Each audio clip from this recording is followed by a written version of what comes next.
Elon Musk's cherry red Tesla sports car and its dummy test pilot Starman were on a new course hurtling towards the asteroid belt on Wednesday, after overshooting their planned trajectory.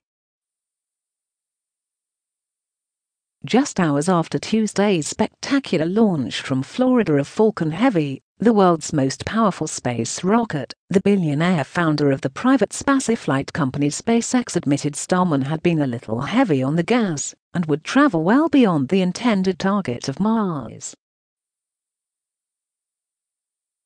Third burn successful.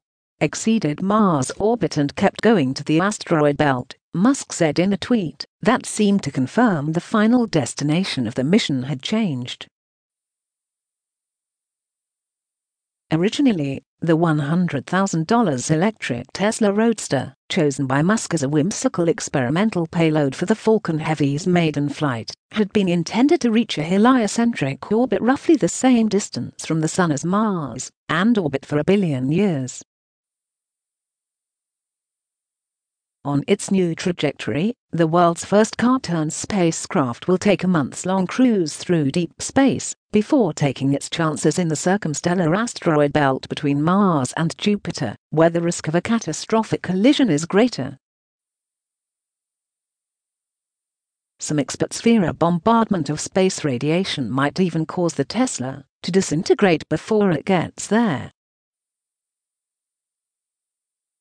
All of the organics will be subjected to degradation by the various types of radiation that you will run into there, William Carroll, professor of chemistry at Indiana University, told Live Essence.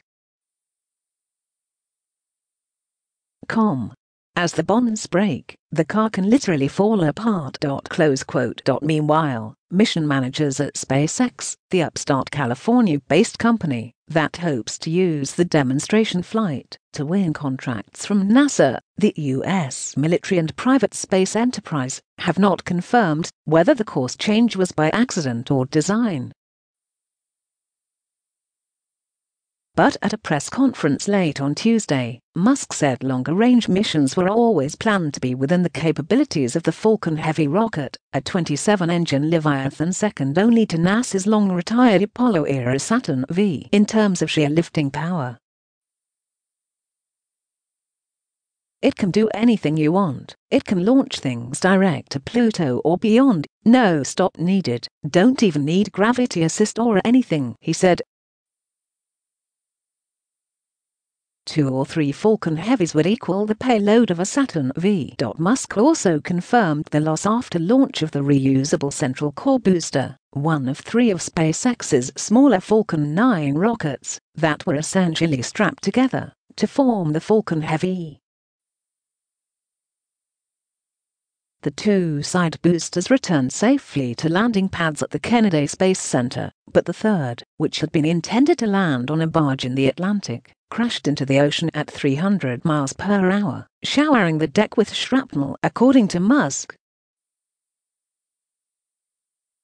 "We're looking at the issue.